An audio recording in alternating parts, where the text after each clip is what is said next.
All right, guys. Yay! It's 6 p.m. Y'all know what time it is. Give me 1 second. Okay, cool. Give me 1 second.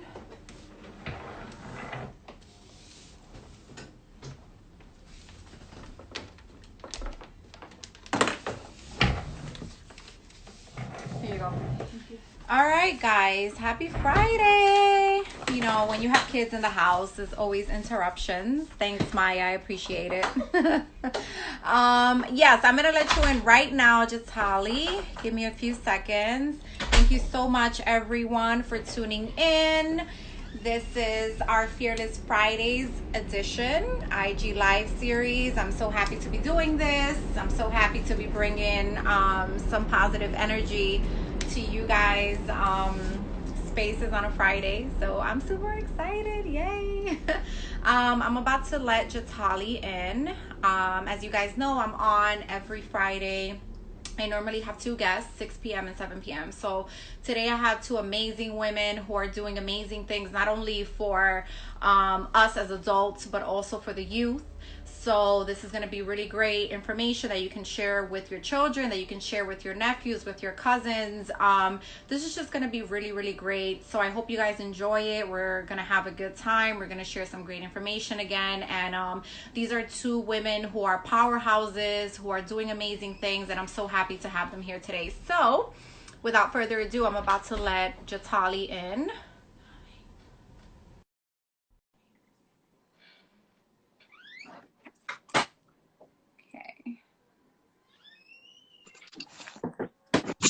All right.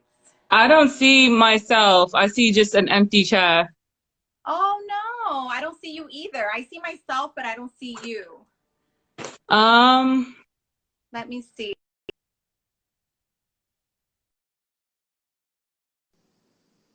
I still see you, and I don't know why. I moved for 2 seconds, and now it's like frozen on an empty chair. Oh no. Do you want to get off and try again? That's what I'm gonna do. Okay, great. All right, awesome. All right, guys, we're gonna get Jatali on. Oh, there she is. Yes. Hi, Jatali. How are you? I'm exhausted. Today was a day that I honestly wanted to just sleep in all day. I was so tired. I hear you. Thankfully, I was able to schedule a lot of my classes and calls to like later in the day and just kind of push everything around. But today was one of those days I needed that like reset button. Like, okay, today is the Jatali day. Oops, I'm breaking stuff. Yes. I hear you. I hear you. It was one of those weeks for me actually too. Hey Tone, thank you for checking in. So And this cheers, week everyone signing in, family, friends. Yes, thank you so much. So I've had quite an interesting week myself. So I've been going really, really hard on my workouts. And for some reason this week, my body kind of shut down on me a little bit and was like, all right, you have to take a chill pill. You have to stretch. You have to do something different because this is just not working out right now. You're going way too hard. And there's something that I'm not supplementing while I'm, working out this intensely. So it was quite an interesting week. I learned a lot about my body. So, definitely everyone who's out there working out right now or who's newly into the workout game, definitely, be careful. Pace Definitely yourself. make sure that you're taking the vitamins that you need, that you're eating the right healthy foods, that you're exercising at a moderate pace for yourself, because it could be a little dangerous. And I kind of experienced that this week. So, that's definitely something I wanted to share. So yeah, it's been quite an interesting week. Today was a little downtime for me. I worked on some stuff, but I didn't have a lot of phone calls, so that was good. But I'm happy to be here with you today, Jatali, and everyone. And I'm happy to be here as well. I'm looking at you with your hoops, and I was like, you know what? My ears look naked. Let me put something in my ear. Yes. So I was like, let me dip off while she's talking to me and just put something and keep that girl code. So since I love pearls, even though I have a bomber jacket on, I'm gonna put on some pearls right now. Yes, I was missing Ghana, and this is one of my favorite jackets from Ghana, made in Ghana.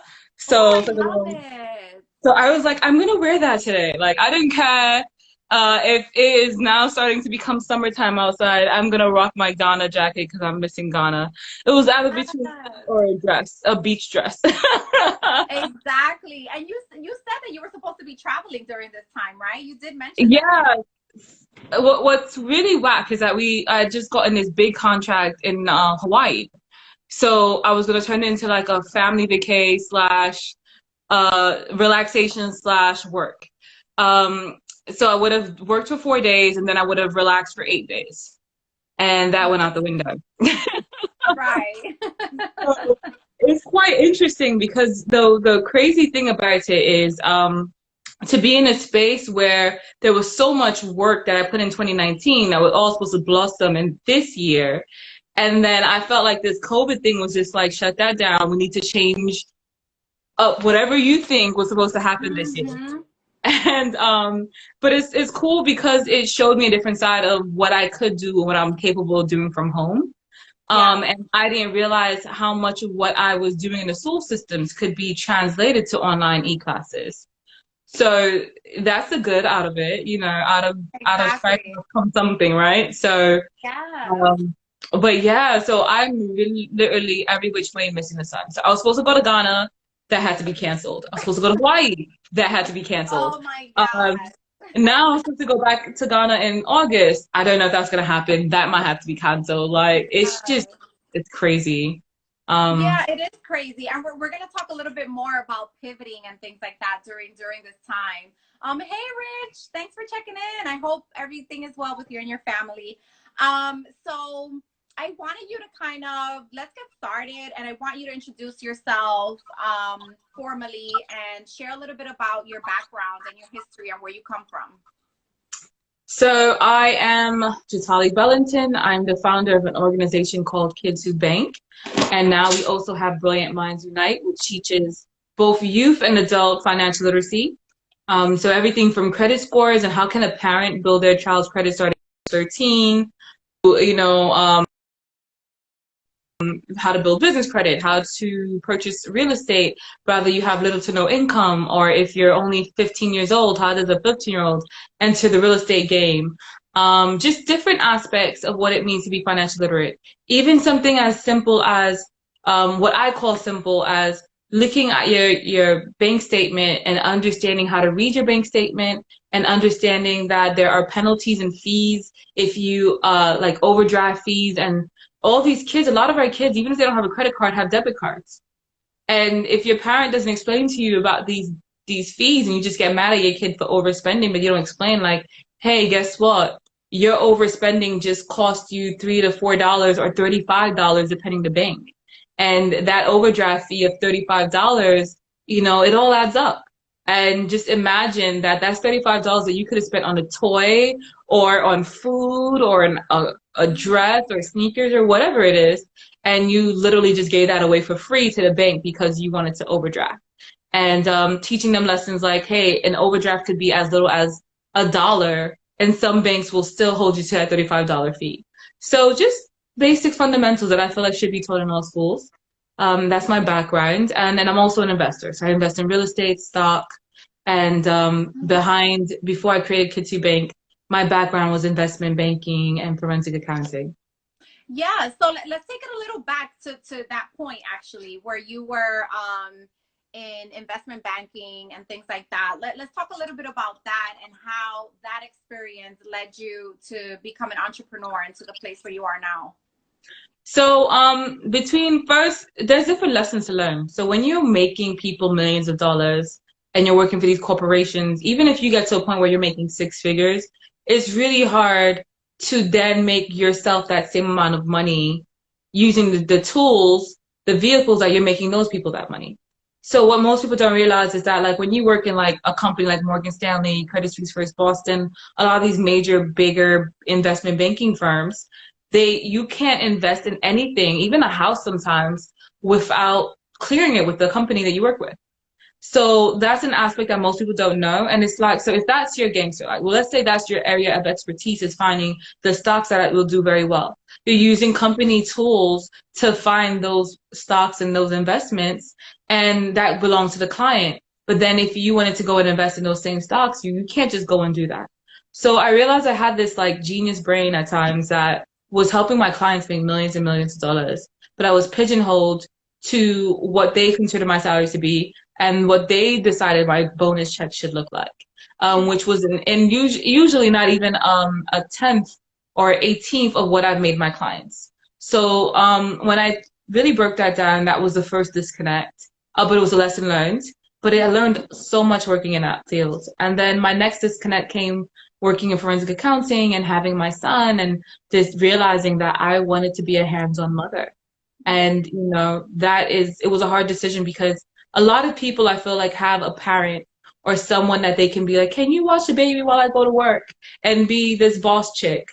And, you know, even if you have a spouse, you know, if the spouse works and you work and you're both working, what ends up happening is that, you know, you're playing tag, right? One person is working night shift and one person's working in a day. But realistically, how long can you do that for? So, you know, after the first time I missed my son's first laugh or giggle, that was it for me. I had like a mental breakdown as a parent. I was just like, I don't want to miss any moments. And he was only like, I don't know, 5 months at that point. I took my full 3 months maternity leave, and going back to work for 2 months was the hardest thing as a woman that I've ever done. Hands down, hardest thing I've ever done. I've walked away from money on the table and all kinds of stuff, but going away from him at that young, precious age and knowing that I had to like leave him. I was like, I don't want a stranger to raise my child, and that was it for me. So that was a catalyst. Like that was that was it. Like I was like, you know what? I think I need to try to figure out ways to make money from home and Mm-hmm. become an entrepreneur. And fast forward, little did I know I was going to create all the things that I did create, you know? Yeah. God had a plan for I me. can I can definitely relate to that. Although my journey has taken a little longer, but I can definitely remember the time where my second child, my daughter, where I took the 3 months maternity leave, and then I had to leave her at that point. And I was lucky to find someone that was trustworthy. Because at the time, my coworker also had a young baby, so she was like, you know, this lady's really great, but it still did not sit right with my soul, and that's when I decided, okay, I'm not going to have any more children until I'm ready to, you know, until I'm in that place where I can take the necessary time off to be with my child. So I completely understand where you're coming from. Definitely. Yeah, I mean, and that's a beautiful, you see, like even now, that's beautiful just being able to be like, you know what, I'm gonna wait till I can in order to have more. And that is something that I feel like when I was leaving, I remember that there was this moment where the woman that I worked for, she was the VP of the company. She made a comment to me that she basically was like, can you afford to not work here? Like you just had a baby. Mhm. And I remember thinking like, wow, in that moment, there are a lot of people, men and women, who would love to leave the corporate environment or leave their jobs in order to be hands-on parents. And they were not in that position to do so because in the end of the day, financially they were not secure enough to walk away, or they didn't have a backing and they didn't have somebody else, and or even their backing wasn't a secure enough backing to be like, oh, I could leave. And that was really a eureka moment for me because I Yeah. realized we live in a consumer world, Yes. which is creating consumerism and worker bees. So when you look at that equation, where in that equation does it create a sustainable knowledge where you can decide to become an entrepreneur, or Let you me can decide I can take a year off. Yeah, let me tell you, I'm actually glad that you brought that up because the corporate world is a really, really interesting and cutthroat and intense world. It is. You know, entrepreneurship is also very hard, and you have to dedicate a lot of time. However, you don't have to deal with the corporate way of doing things when you're an entrepreneur. And I'm glad you brought that up because I'll tell you, I'll share a little quick story. When I got pregnant with when I was expecting my daughter, my second child, my boss, I was really close to my boss. You know, he was great. He was teaching me the ropes and everything, but he overstepped the boundaries, and he actually was like, do, do you want to consider this? And I was just like shocked and appalled. And I was like, oh my goodness. Like and then, and then he tried to say like, oh, maybe this is not going to look good for a promotion or anything like that. And I was just like, oh, no, no, no, no, no. This is not the company that I should be working for at that point. But I'm glad you brought that up, because it is very, it's so hard for a female in the corporate world. Oh, Like, it here is. we are, females, but we're also having children, creating families at the same time that we're grinding and working these long hours. And it's not to take away from the men at all, but definitely women are always the more hands-on parent, unless, other situations are different, but it's very difficult. So I'm glad you mentioned that and brought that up. But You I also know, want to so talk I have to about, say, I have to say this before you continue, like, to add to that, I remember when I was taking my maternity leave, having that same woman question how ambitious I was. Because she told me, I thought you were more ambitious than that. You're going to take the full 3 months? And I couldn't believe that she said that. And it ended up being the president of the company, who was a man who had multiple children himself, who ended up being the sympathizer with me, who was the one who kind of fought for me to have my full 3 months, and was the one who kind of was like, hey, I understand you're a mom. You don't want to work the same amount of hours like you used to work.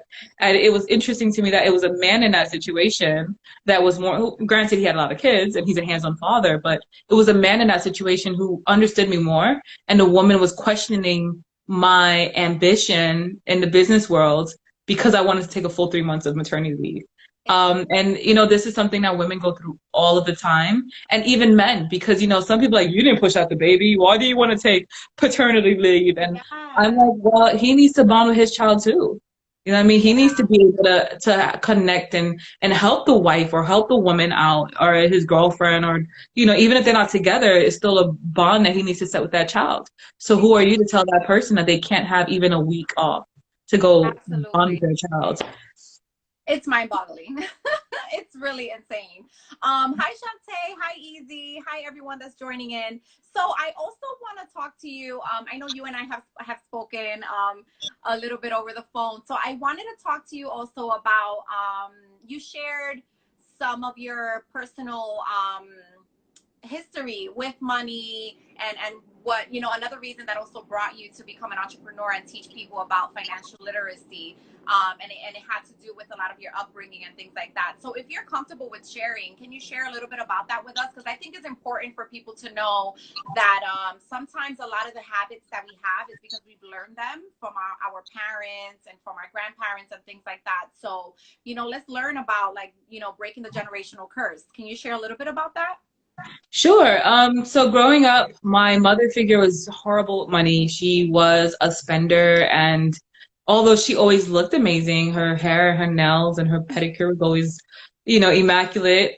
She lived bar to borrow. So, my dad, when they were together, him being more the responsible parent, he noticed her like toxic habits, and he would notice her spending habits, and that she was overspending, and that messed up their relationship. And when they parted ways, my mother figure moved to New York. She wasn't my biological mom, but she was my mother figure. And in her move and transition, she was now fending for herself. And in fending for herself, she lived bar to bar, where it was literally like, one time I would come visit her, and she lived in a posh neighborhood, an immaculate place, and had a whole house to herself. The next minute she was like in a projects. The next minute she was like back in like a bougie neighborhood and like a nice brownstone. And then she was like living in the basement of somebody's house. And it was like, you never knew where she was going to live. Literally, never knew where she was going to Wow. be. And so I saw her struggle with money.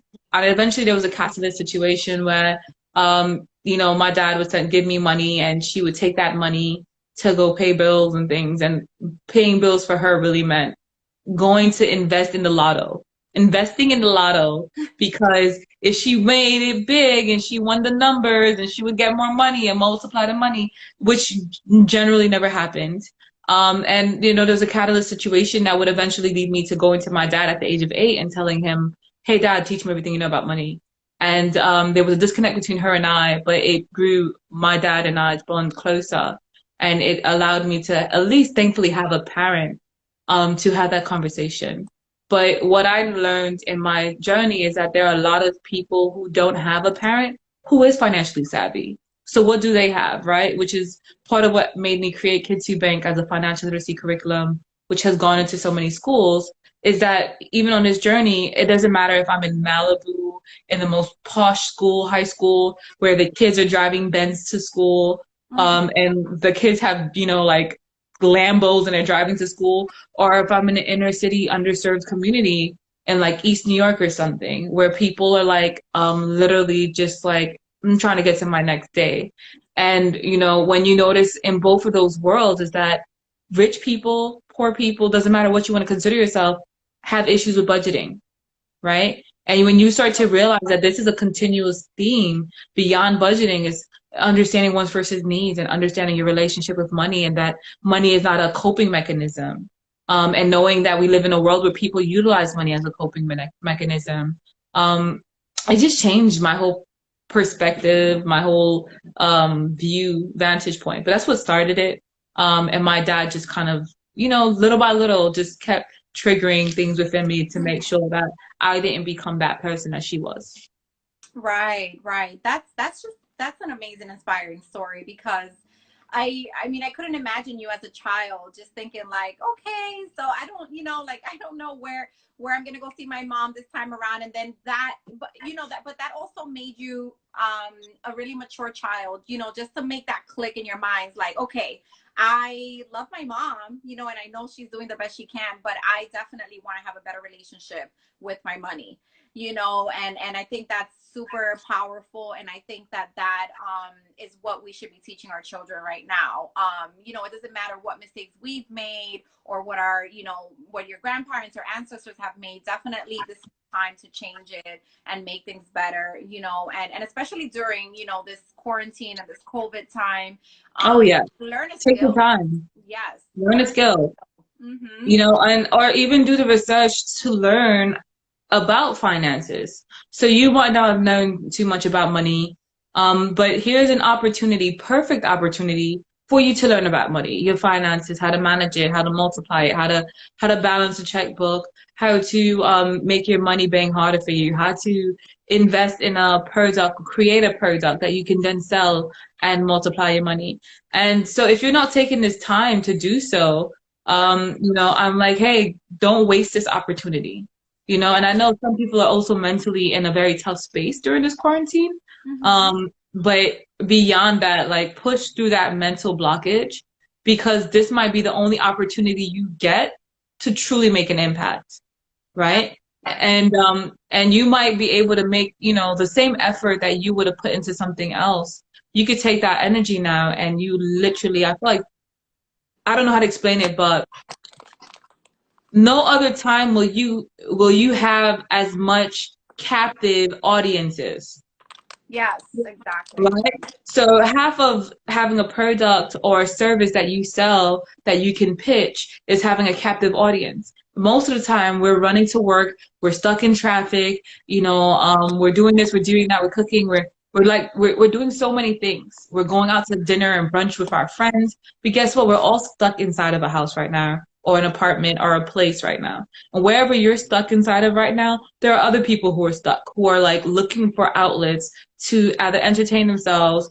or something that they can purchase to make themselves feel better, or just because they're like, I'm home bored. I'm not spending my money on anything else. I might spend my money on here. This is a prime time to step your financial game and your entrepreneurial games up. Yeah, absolutely. I couldn't agree more. And I feel like people are so receptive right now. Like if there's any questions that you have, you can just reach out to everyone. And that's one thing that really has inspired me during this time, is seeing how many of my peers, like yourself, and also, other people that I've admired as well, just really being so receptive and answering questions and providing free webinars, and I continuously talk about this because I think it's so important, and I think it's so amazing that we've all come together as a community supporting our Black and brown people, and making sure that during this time we're thriving, right? So not only surviving, but we're thriving, and we're learning, and we're doing, getting the necessary resources to do the things that we need to do to continuously contribute positively to our culture. 100%. So I think it's been an amazing thing, and thank you also for your contributions. Yes, and My all pleasure. I've been watching your lives and everything. Thank Like it's you. just been super amazing, and you and I had a a coaching session, and I really appreciate it. And I think it's super My important. pleasure. I encourage everyone to reach out to people during this time and get the help that you need and get the resources that you need. I see Vanessa on here, who's also an amazing health and wellness coach. Definitely reach out to her. She's dope too. Like, everyone's just doing really great things, and I'm super, super proud. So let's talk a little bit about your book, Kids Who Bank. Let's talk about that. Let's talk about how you started the journey and how entrepreneurship has been so far. So my book is what created the curriculum in the first place. I wrote a book originally, Wants versus Needs, which tackled subjects like depreciation and wants versus needs and things like that amongst children. And originally, that's all it was supposed to be, was a book. And then when people started reading the book and the points that we were conveying, and I started expressing my desire to go into the school systems, I had a few people say this should be a curriculum in the schools. And what started out as a conversation from someone who worked in a corporate world and didn't even know, like, how would I create a curriculum, turned into having amazing mentors step up and saying, this is what a module looks like. These are programs that you can go online to learn how to create a curriculum. Some of them were free, some of them I had to pay for, but even the free ones were equally as good as the ones I had to pay for. And just learning what Common Core, ELA, and math and reading in the DOE systems, what did that mean? Or how do you pitch your curriculum or program to schools to get them interested? So eventually I got to 217 schools, and every school who got the curriculum also got the book. And that was like a major thing for me, was the co-partnership of, you don't get the curriculum without the book, especially amongst youth. So that was also like a cool marketing thing, to be able to have them feed and work off of each other energy wise. Right. So that was like the start of the book. And entrepreneurship, it was a lot of rejection in the beginning, right? But I wasn't afraid of the rejection because of the real estate world. So having invested in real estate, before I even got to where I am now in real estate, I remember in the beginning, I would do cold calling. I was interning under people, learning about the real estate market and how did they create scrub lists and all these things. And, there's a lot of rejection when you're doing real estate. So if you really want a true profit, you want to get it before it hits Property Shock and auction.com, and before it actually goes to foreclosure, hopefully. That's when you want to find out the properties. Pre-foreclosure, probates, the list continues. And when I started to learn about that aspect of real estate, you're calling people's houses, trying to convince them to sell their house to you, and you're getting no's all the time. So by the time I became an entrepreneur and I had my book and I had to pitch it to schools and curriculums, pitch a curriculum to schools, I was kind of like already used to getting rejection. So I was like, you could give me 300 no's and it means nothing to me. It's all about the yes.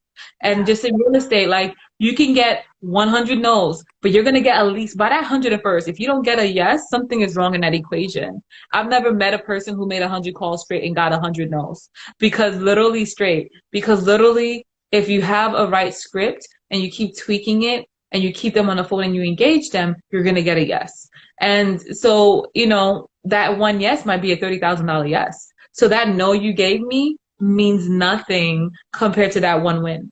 And with the schools, it was the same thing, like just bringing that energy, which was the hard part of being an entrepreneur, is the rejection aspect, right? Is testing the market, knowing who your demographics are going to be, and then convincing that demographic that they need you, right? Because even going into the schools, I had all these rich, affluent schools that were reaching out to me for the program.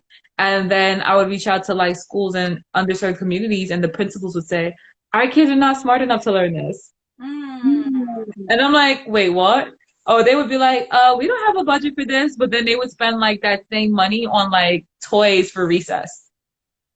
Right. The schools that had that. And they would like doing different things. And I'm like, how can you tell me you didn't have money for this when in return, in actuality, you are spending money on things that are really not equally as important? It's that. Mm-hmm. Or they were sending the money back.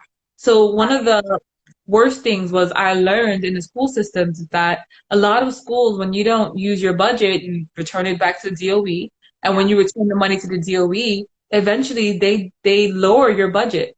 So there were schools who were getting their budgets lowered. And once that happens, it's hard for you to get your budget re-increased. So for me, learning that, I use that as a tool as well in my advantage, pitching to those schools and making sure I was like, hey, you rejected your budget, return budget twice. By this third time, or if you do it a third time, they might not give you that same amount next year again. And they might not give you what you need. And understanding their language and learning that language. So those are like some of the little hiccups that we had. But now it's like, it's interesting because we'll have principals, teachers, parents, PTA members out of like all around the US and world now that will be like, can you come to Nigeria and teach this? Or can you come to blah, blah, blah? And I'm like, maybe we can have a team member out there. Let's figure it out, right? Yeah. And it's like a different journey, but you have to go through the bull crap to get to that gold, to that diamond, to dig for it. Yeah.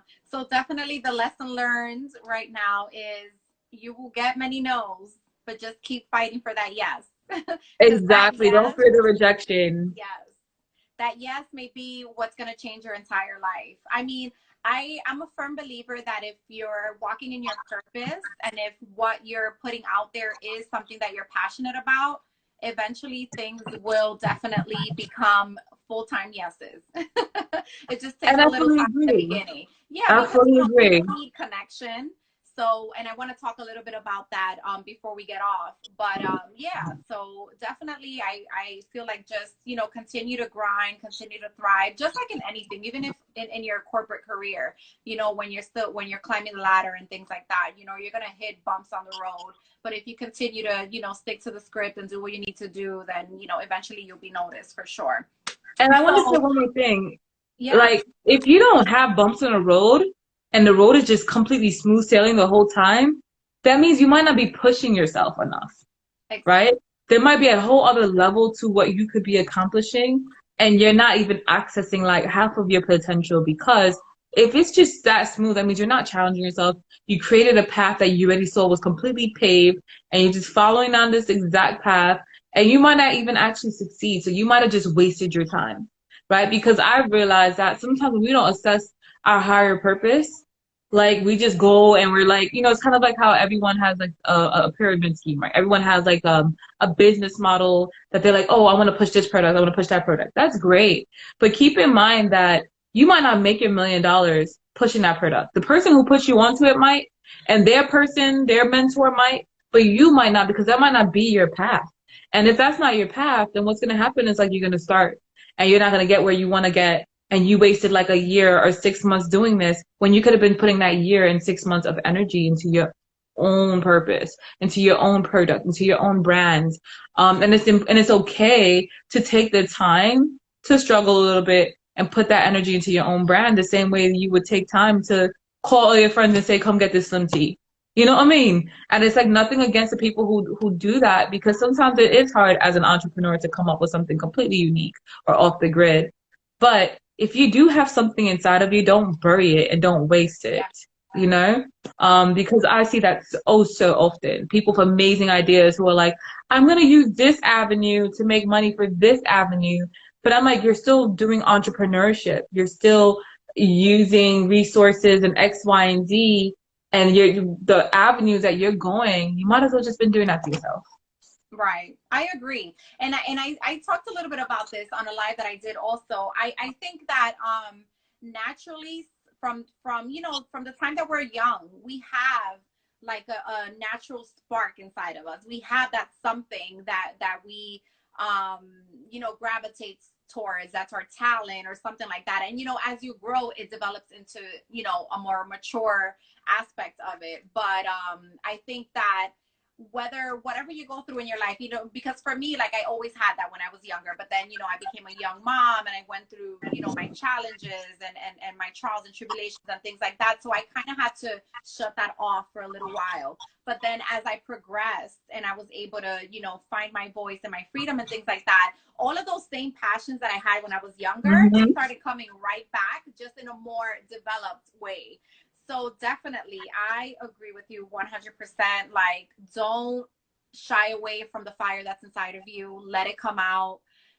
and let it be and walk in that purpose, because that's definitely, and it'll also make it easier for you when you're on your entrepreneurship journey, because when you're really passionate about what you're doing, it's so much easier to articulate it. It's so much easier to Oh communicate my with God, others. say it again. It is so, and I'm telling you, so like even law school, I mean, when I was pregnant with my son, I literally just started pregnant law school. And then when I got to the point where I realized I was throwing up all day, I was like, okay, I can't be in class during puking, right? So Mhm. I ended up leaving, but it was interesting because I wasn't sad when I left, and I kind of was just going through motions because I felt like, oh, this is the obviously right path for me. I guess I should just do this. And I was in a situation where I was basically getting a fully paid scholarship to law school, and I was like, well, I might as well. And but I hated it, and I wasn't struggling in class, but I mean, I literally was just like every time I had a paper, I'd be like that person up the last minute right before to just do the paper and whatever. Now Mhm. I'm back in law school. My focus is cannabis law and intellectual property, and just it alone in the cannabis law industry. I mean, like my term papers when they're due, I'm like doing them a month in advance. Like I'm just excited. My energy is different. My grades are higher. I'm basically like, now I feel like I'm killing it, right? And Right. I'm learning all these precedences and the same thing that I was like, how am I supposed to remember all these laws? Now I'm like, oh yes, law, blah, blah, blah. They did blah, blah, blah. And this happened in this case and that happened in that case and this person by association. And it's like a whole other energy. And I learn and retain so much more. And I'm so much more productive just because of the fact that I'm more interested and I'm involved and I truly love the path that I'm on. So Yeah, and it all came back to you. You know, everything that you were passionate about, it all came back to you. And that's what's important. Like that's what we have to continuously keep working within ourselves, connecting with ourselves, so that we can always go back to those things that make us, spark, that keep us alive, that keep us, passionate. that's very true, very true. Yes, yes. So, let's talk a little bit about financial literacy. First and foremost, I want to say, though, before we even do that, thank you so much for bringing the financial literacy to our kids. Like, it's super Thank you. important that our young kids, start looking into these things and start learning about financial literacy, and start developing their lives at a younger age, because they can get to that place so much quicker if they start at a young age. So I think that that's super important, and thank you for that again. I appreciate it. Thank you. Thank So you. yeah, so let's talk more about financial literacy, but let's talk about it in an adult perspective now. I know you're into stock investment and real estate investing.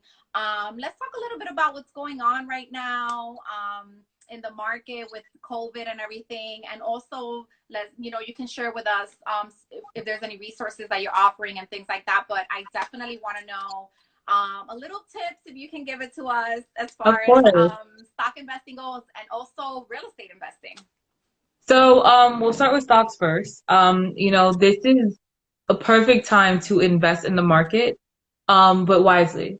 And what I mean by that is, you hear the joke that the stock market is on sale right now, but really it is on sale. A lot of the stocks that were averaging, I mean, there are stocks that were at $50 per share that are now literally like $14 per share or $24 per share. And so when you think about that, that's a big, big drop, right? It's a big percentage. And it's not every company that's going to come out of this, but there are a lot of companies that you know for a fact that are either getting bailouts or financially are doing well no matter what. Companies like the Targets of the world that are going to be doing good no matter what's really happening. And it takes a lot for them to do bad. And when they are about to do bad, you'll probably know because it'll be all over the news. But then there's certain companies like brick and mortar stores that were already on their way out, like the Macy's of the world, who were closing locations by the dozens already before this economy happened. That it's fair to say that they're not getting a bailout and they're going to have to at least file bankruptcy. And, one thing that's really important that people who are in the stock investing world keep in mind that if a stock files bankruptcy, they wipe it down to zero.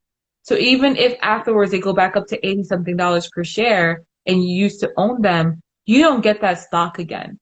So Hmm. if you hear a company's about to file bankruptcy, like JCPenney, to give an example, just released that they're filing bankruptcy or that they have filed bankruptcy, before that's approved, you need to sell all your stocks. And before the stocks go down to zero, you need to sell all your stocks because once the bankruptcy is approved, it wipes it down to zero, and then you as a stockholder are in big trouble. And that's not something I don't really hear investors talk about enough when it comes to investing in stocks. So there is a liability that you need to be mindful of. Um, and then there's different things that you should keep in mind. So like investing in the stock world, I always tell people like dividends. You know, there are stocks that give you residual income just because you own the stock. So if you're going to pick a stock, try to pick one of those where you could be receiving residual income. It could be 20 to 60 cents per share. It could be $1.59 per share that you own of that company that you're receiving, let's say quarterly, from that company. So if you own 1,000 shares, it adds up. You know what I mean? So it's just another thing to keep in mind. Ways that you can make money investing in stocks, and things to be mindful of. So although the market is volatile, there are a lot of stocks that you can know, you could think about who's going to be here when this is over, right? And what I mean by that is keep in mind that ignoring November and December, because at the end of most companies' markets in November and December, because of Christmas and holidays, a lot of them have a spike in people who are spending and purchasing from them. So if you look at September, let's say 2019, if that company was performing at, let's say, $35 per share in September of 2019, but right now they're at like $13, unless there's an indicator that that company will not be around within the next year or 6 months or so, and they're not going to be able to make it past this pandemic, that would be the prime company for you to invest in, because those are companies that would then, cheers, Demaje, those are companies that would then not do well when the market world reopens, and those companies will not be here. But on the flip side, those same companies might go back to where they were in September 2019 when things return back to normal in the world, and you'll be able to decide, like, you know what? It used to be at $50 or 30 something dollars. Now it's only at $10. Let me buy it now while it's at 10 before it goes back up to the $50 or the $35 that it's at. And that's really important for people to invest in stocks when you understand that. Short-term stocks, long-term stocks. If you don't know what those are, Google it. It's a very important concept before you invest in it. And then going to real estate, there are real estate stocks that you can invest in as well, which are called REITs, aka REITs. And then beyond that, actual real estate, one of the biggest advice I would have for people, if you want to enter the real estate. Before we go into the real estate, I'm sorry to interrupt you. I have Vito here. Hi, Vito. He asked a question. He said, how do you feel about investing in index funds? I think that it's good to have a diversified portfolio. So that's a good question. I feel like, yes, you could put some money into it, but just keep in mind that you should have a diversified portfolio.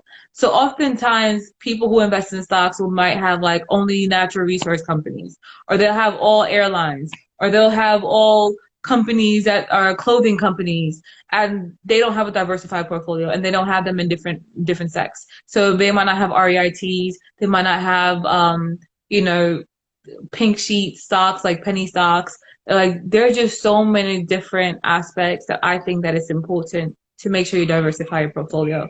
And I hope that helps you. But my answer to you would be, yes, have some money in some of that, but make sure that you also diversifying it into different fields as well and different aspects of investing. So also having physical commodities. So outside of what you see online that you can't physically touch and feel, what physical commodities do you have? Rather, it's collectible baseball cards, which sounds kind of kiddish, but believe it or not, people are still making tons of money on it. Or physical pieces of gold and silver, like an ounce of gold or silver, just things that you can physically touch and feel should be investments that you're making as well right now.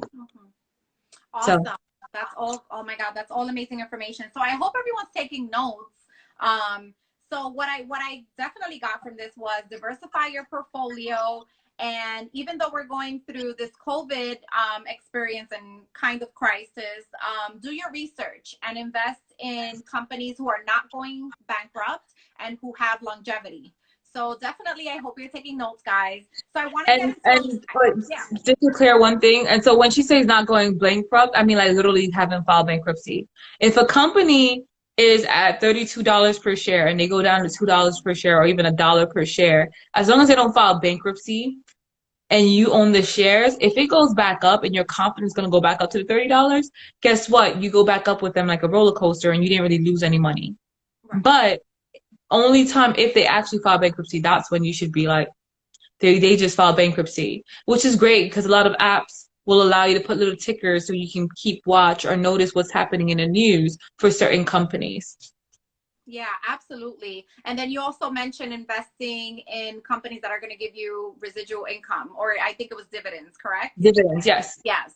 So definitely do that. And if you guys want any more information about anything that Jatali is speaking about this evening, definitely reach out to her. Her Instagram is I have it pinned here. She has really great information. Even if you're getting started, like this is a good time. Don't get discouraged by everything that's going on. So let's go into real estate, which is also very important for me right now. So I want to know a little bit about how the market is looking during this time and if it's a good time to buy and invest. So the first thing I want to say in the real estate investing world is that the biggest mistake I'm seeing is that because prices of properties are going down, a lot of properties that were like, let's say I even saw one that I know recently was in the millions and now it's at like 800,000. So some of having, depending the area, have a steeper drop, and then some of them are doing still performing kind of relatively just balancing out. But there are a lot of people who are in financial binds right now. So there are a lot of deals on the table. And because of that, don't think because there are a lot of deals on the table that you need to make the wrong mistake or act too rash and just jump on a deal because it's on the table. Don't ever do that. One of the most important things right now I want people to understand in the real estate market is that you really need to ensure that if you're investing in the real estate market, that you have at least a year of your mortgage or bills that you need for your household to have it running smoothly put away. And what I mean by that is, let's say your mortgage is $1,800. My mortgage, for instance, is $1,900 a month. I own multiple properties. Most of them are paid off. I have 2 of them with mortgages, more because of the tax purpose of building, continually keeping steady, good credit, right? So it's good to, even if you have like 30 properties, you might want to keep 1 or 2 with a mortgage. So one of them has one, and like, let's say for instance, in that particular property, it's building is steady, but I know that for that mortgage is $1,900 a month. I made sure I have at least 1 to 2 years of that money away in my savings, in my checking, wherever I'm putting it, that is accessible to me, that I can tap into whenever I need to. So if anything goes wrong and for whatever reason I can't do e-coaching and teach people how to do these things during live sessions or whatever, if I have no income coming in, I know that I'm not stressed because for at least 1 to 2 years, my property is paid off. And if you have 2 other investment properties, then you need to be able to do the same and say the same for each property. That's including ones that have tenants. Because sometimes people get complacent and they're like, oh, I'm a landlord and I have a tenant that's over in this state. But in a situation like this quarantine, there are a lot of tenants who are not paying their landlords. And the government's like, oh, yeah, you can't charge them. But then if it's your rental property and you don't live in it, then the delay in you getting any kind of funding and help goes up. And then on top of that, beyond it going up, if there is an issue, by the 3rd or 4th investment property, the government is not guaranteeing that it's giving you any money for that, right? So if you default on them, you might potentially lose an investment and not even make any money or have to sell it at a loss. So I'm really telling people right now, if you invest in the real estate world, this is the perfect time, but make sure that when you are looking for something that you have a certain amount of money cushion. So I see VB Healthy wrote emergency fund. So I'm very big on affirmations. I don't use the word emergency fund, but I'll call it like my vacation fund, my turn up fund. I have all these little cute little terms, right? I have my Fix It Felix fund because my son likes the show Wreck-It Ralph. So my Fix It Felix is like for any of my rental properties if something breaks, knowing that I have the stash.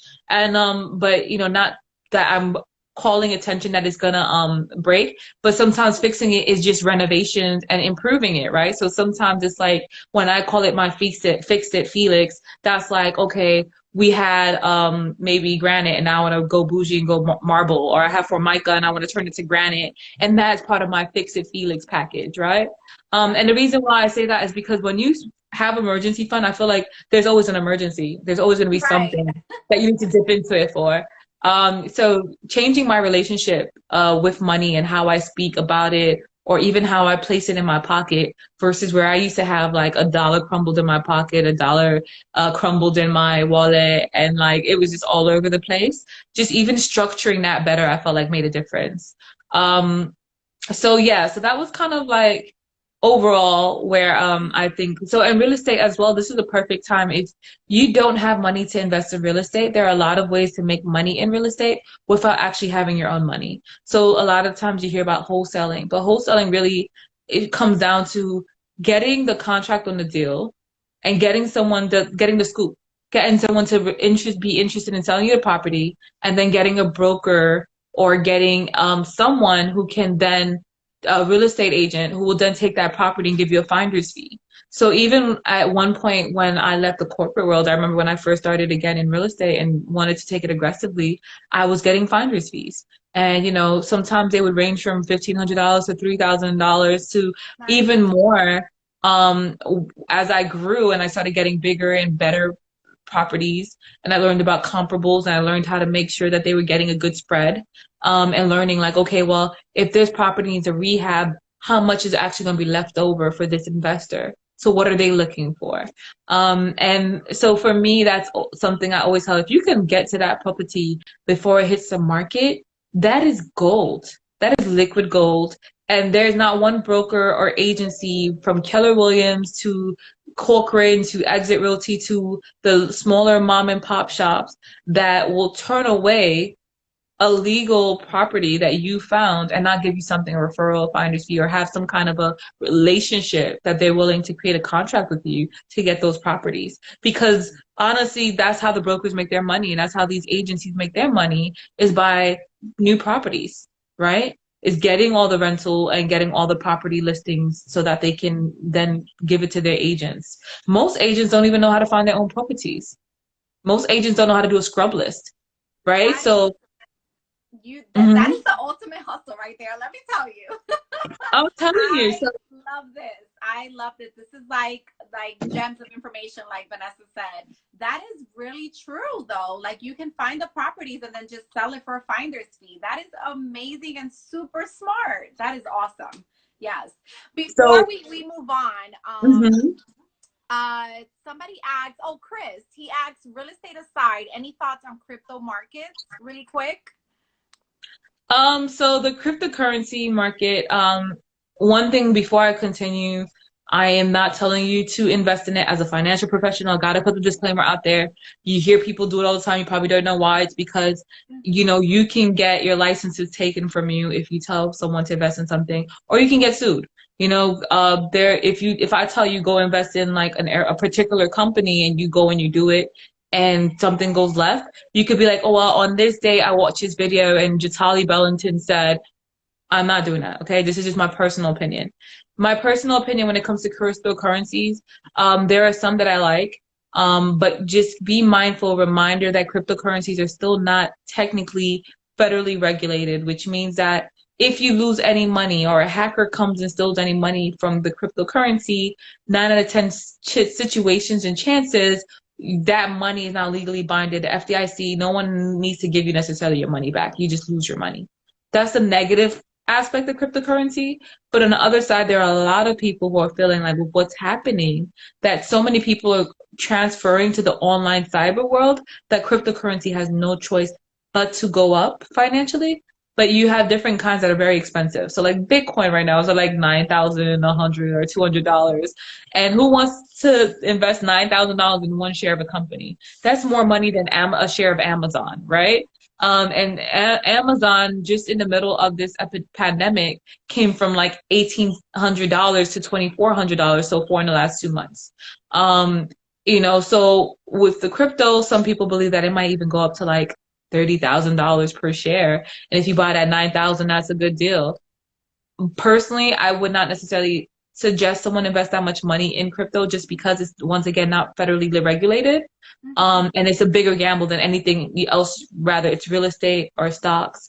But have I invested in it? Yes. Do I have stocks that I like? Yes. You know, are there companies that I see that are more steady and haven't had a lot of crashes? Yes.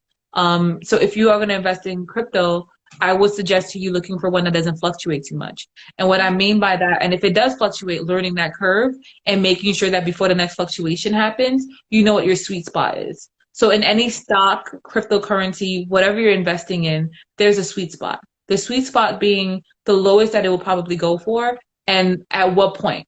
So if you see a cryptocurrency that is currently at $300, but at one point it was at 2,000, try to notice if it's ever done that before. And if you notice every 2 months it drops down, then you would maybe want to buy it, hold it for a month and a half till it gets to that $2,000 point, and then pay attention to the news. And you might want to sell it before it drops back down to the 900 or wherever you bought it from.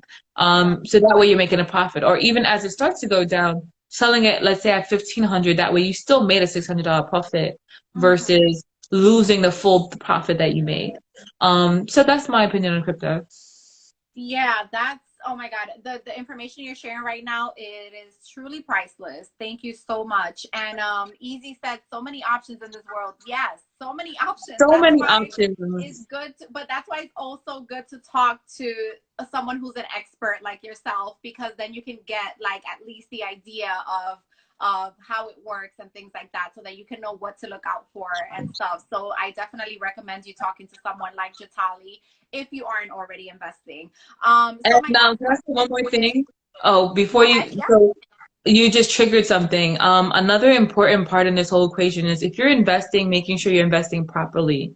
And what I mean by that is what kind of brokerage account you have. Do they have fees? What are their fees? Because all those fees add up. You know, what are the downsides of using that company? How many times do they have they crashed? And then also making sure, like, if you're investing, like, let's say in real estate, that your property protected, like under an LLC or something of that nature, so that tax wise you're paying closer to 11% in taxes, if not less, versus 33% in taxes.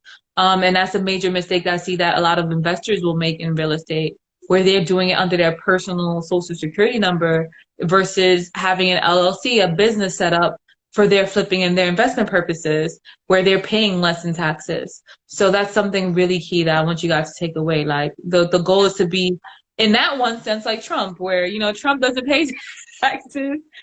You know he finds every loophole in the universe, He but sure does. realistically He's he always finds every done that. loophole. And I'm like, you know what though? Hate it or love it, that's what we should be doing. Why are we paying? Why would you want to give away 33% of your hard-earned money, and those Yeah. taxes without properly formulating And your that's one structure? of the that's one of the craziest things for me. One of, because he has many, but one of the craziest things for me is that he, you know, our president has filed for bankruptcy so many times. I'm So like, many times. it's so But rich people use that to crazy. their advantage. I remember I was working for a guy. I won't say anything about him. I won't say what culture or anything because I don't want it to be a Yes, giveaway. and we also only have about a minute and change, so I want to close out Okay, so powerful. Yes. Um, last story, guy took credit cards, took his daughter's education, did her years, university career, did everything on a credit card instead of giving her student loans. And then afterwards, he just filed bankruptcy and wiped out all her student loan debt once she got her degree and her diploma in hand. So just to let you know, this is the kind of games that rich people play. And he wasn't the only Wow. one. When I spoke to other affluent friends of mine, they're like, isn't this crazy? They were like, yeah, that's what I did. And I'm like, so their kids have this advantage of not even having the debt. Sue, if we log off before we say our goodbyes, I guess we could come back on for like 2 minutes. But Yes. yeah, continue. Yes. Oh my God. So listen, I hope you guys took notes, because this is like a boss mom right here. She definitely shared so Thank many you. great things. And every time I talk to her, I have like pages full and full of notes. Because she Thank you. definitely is a powerhouse full of knowledge and information. So Thank definitely you. follow her, reach out to her. She's absolutely amazing and also such a sweetheart. You know, Thank you. she's here to share all of this with us. Um, so definitely reach out to her. But let's close out. Give us some positive notes during this COVID, and also let us know what makes you fearless. Oh, that you caught me off guard. what makes me fearless is I guess I don't fear rejection. No, I'm a mompreneur. I get to be a hands-on mom, and I love it, and it makes me fearless. And I get to watch him blossom and watch him grow. And positive notes, I'm building a youth art museum in Ghana.